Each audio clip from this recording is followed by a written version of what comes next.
चिंतनात जरी तुम्ही म्हटलं पण नाही, चिंतन जरी केलं तुम्ही त्या शब्दाचं, तरी महाराज तिथे येऊन तुमच्या समोर प्रेझेंट राहतात. यासाठी अवधूत चिंतन श्री गुरुदेव दत्त असं आपण म्हणतो. सनातन हिंदू धर्मामध्ये तुम्ही कोणतीही परंपरा उचला, कोणत्याही परंपरेचा तुम्ही अभ्यास करा, जेव्हा तुम्ही तिचा मूळ शोधण्याचा प्रयत्न करणार, तो मूळ फक्त एका ठिकाणी येऊन पोहोचतो आणि ते म्हणजे भगवान दत्तात्रय.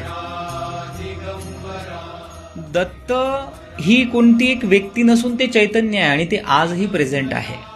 एखादी जो दत्त उपासक असेल ना, तुम्ही त्याला बघा, जेही दत्त उपासक असतील त्यांचा नेचरशी खूप जास्त कनेक्ट ते असतात. त्यांना झाडे, पानं, फुलं, नदी, प्राणी, पक्षी यांच्याविषयी त्यांना खूप आदर भाव येतो, आकर्षण असतं. म्हणजे नेचरशी कनेक्टिव्हिटी जी त्या लोकांची वाढते. हे काय, ही प्रकृती आहे.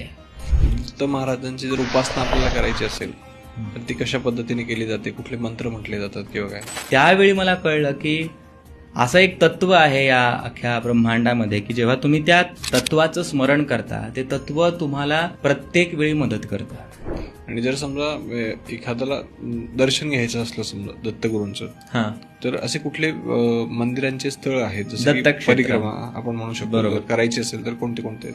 अप्पलराज आणि सुमती ह्या दोन्ही पती पत्नींना च्या पोटी एक संतती आली, तेच म्हणजे श्रीपाद श्री वल्लभ.